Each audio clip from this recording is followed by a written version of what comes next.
पिछले करीब 6 महीनों से बोतल में बंद G23 का जिन एक बार फिर से बाहर आ गया है। हरियाणा में भी G23 को लेकर सियासी उबाल आया हुआ है। पूर्व मुख्यमंत्री और कांग्रेस विधायक दल के नेता भूपेंद्र सिंह हुड्डा के अलावा G23 में हरियाणा विधानसभा के पूर्व अध्यक्ष कुलदीप शर्मा भी शामिल हैं। G23 की ओर से जम्मू में की गई रैली के बाद तो कांग्रेस की अंदरूनी कलह एक बार फिर से खुलकर सामने आ गई है। वहीं हुड्डा को लेकर भी भाजपा नेताओं से लेकर जजपा के बयान भी लगातार आ रहे हैं। हालांकि हरियाणा के कांग्रेस के बड़े नेताओं ने अभी इस पर अपनी जुबान नहीं खोली है। ऐसे में सबसे पहले यह जानना जरूरी हो जाता है कि आखिर G23 क्या है, G23 में कौन कौन से कांग्रेस के नेता हैं और G23 को लेकर फिलहाल हरियाणा में कांग्रेस की स्थिति क्या है और हुड्डा की स्थिति किस तरह की है। दरअसल अगस्त 2020 में कांग्रेस के सीनियर नेता गुलाम नबी आज़ाद और कपिल सिब्बल ने सोनिया गांधी को एक चिट्ठी लिखी थी। चुनाव दर चुनाव हार रही कांग्रेस में सक्रिय नेतृत्व और संगठन में बदलाव की बात चिट्ठी में उठाई गई। आज़ाद और सिब्बल ने पार्टी में चल रही आंतरिक कलह की बात भी की, नेतृत्व पर भी सवाल उठा दिए। उस समय आज़ाद व सिब्बल सहित कुल 23 कांग्रेस नेता सक्रिय नेतृत्व में बदलाव की बात पर एकजुट नजर आए थे। चिट्ठी सार्वजनिक भी हुई, विवाद भी हुआ, राहुल गांधी ने भी जुबान खोली। उस समय हरियाणा से कांग्रेस के बड़े नेताओं ने हुड्डा पर भी हमला बोला। इन 23 नेताओं पर आधारित मोर्चेबंदी को ही ग्रुप 23 का नाम दिया गया।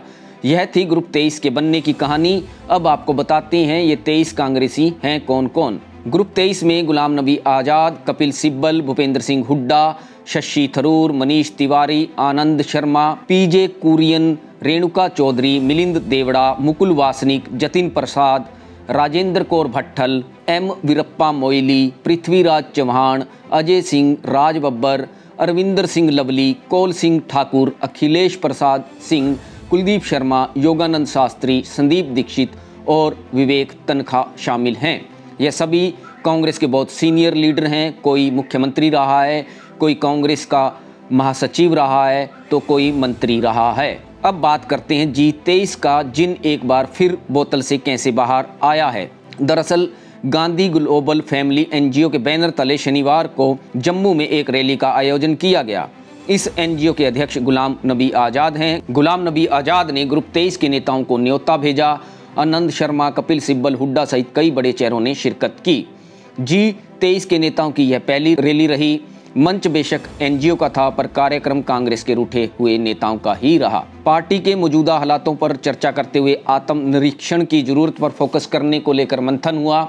इस रैली में पूर्व मुख्यमंत्री भूपेंद्र सिंह हुड्डा के शिरकत करने के बाद हरियाणा की सियासत में हलचल तेज हो गई है। तो हरियाणा के जेल मंत्री रणजीत सिंह ने प्रतिक्रिया देते हुए कहा कि हुड्डा को कांग्रेस छोड़नी पड़ेगी। उनके मेंबर बटा हुआ ग्रुप है, कई कांग्रेस हैं। आज 6 तो भूपेंद्र सिंह हुड्डा तो वहाँ खड़े हैं जो राहुल गांधी के खिलाफ एक एजेंडा, एक महागठबंधन बन रहा है। उसमें गुलाम नबी आज़ाद भी हैं, उसमें आपके कपिल सिब्बल भी हैं, उसमें आनंद शर्मा भी हैं, उसमें भूपेंद्र सिंह जी हुड्डा हैं और उसमें एक और महानुभाव है, कौन है, 5 महामंडलेश्वर इकट्ठे हो रहे हैं। तो कांग्रेस का भी बड़ा क्वेश्चन मार्क है। कांग्रेस ऐसी रहेगी कि ममता बनर्जी वाली कांग्रेस बनेगी, क्या कहें। देखिए, मुझे लगता है अल्टीमेटली हुड्डा साहब को कांग्रेस से भारी आना पड़ेगा। जैसे कभी जो चरण सिंह निकले, जो देवीलाल निकले, भजनलाल जी निकले, जो बंसीलाल निकले, कांग्रेस लंबे समय तक किसी आदमी को रखती नहीं। हुड्डा के धुर विरोधी माने जाने वाले अपना भारत मोर्चा के संरक्षक डॉक्टर अशोक तंवर ने कांग्रेस पार्टी से हटकर जम्मू में G23 ग्रुप बनाने वाले नेताओं को गद्दार की संज्ञा दी। तंवर ने यहां तक कहा कि G23 के नेता भाजपा की B टीम के रूप में काम कर रहे हैं। इनको हमने बनाया, सींचा, 5 साल 8 महीने हमने वो की। वो जब हमारे ही साथियों की बीजेपी के साथ मिल करके उन्होंने जब टिकटें काट दी, आज भी आप देख रहे, मैं जो बोलता था 1.5 साल पहले, 5 साल पहले, अंदर तो मैं बहुत चीज़ें बोलता था, लेकिन 1.5 साल पहले मैंने बोला हुआ था कि गुलाम नबी जैसे लोग जो हैं, ये जो G23 है, ये गद्दार 23 है, गद्दार। और ये कांग्रेस को ख़त्म करेंगे। ये जो भारत बीजेपी का जो सपना है कांग्रेस मुक्त भारत का, उसको साकार करने में ये लोग लगे हुए। इसके अलावा जजपा नेता दिग्विजय चौटाला ने भी हुड्डा पर हमला बोला। जो लोग अपने आप का विश्वास खो चुके हैं, अपनी पार्टी का विश्वास खो चुके हैं, वो विश्वास मत क्या लाएंगे।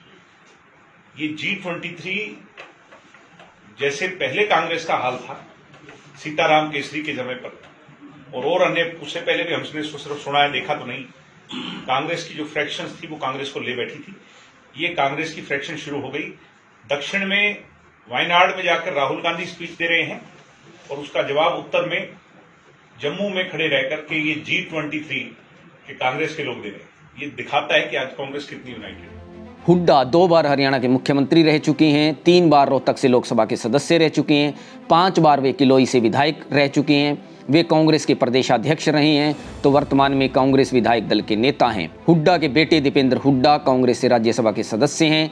वे शुरुआत से ही कांग्रेस में हैं। कांग्रेस में शुरू से ही गांधी परिवार का दबदबा रहा है।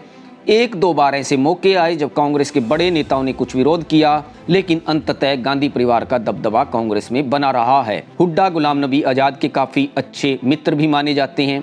अब ऐसे में हुड्डा और G23 को लेकर हरियाणा में आया सियासी तूफान थम नहीं रहा है। कोई उनकी अलग पार्टी बनाने के कयास लगा रहा है, तो कोई कांग्रेस में रहने की ही बात कर रहा है। हालांकि ये तमाम बातें अभी कयास ही हैं और भविष्य में ही इन सवालों का जवाब मिलेगा।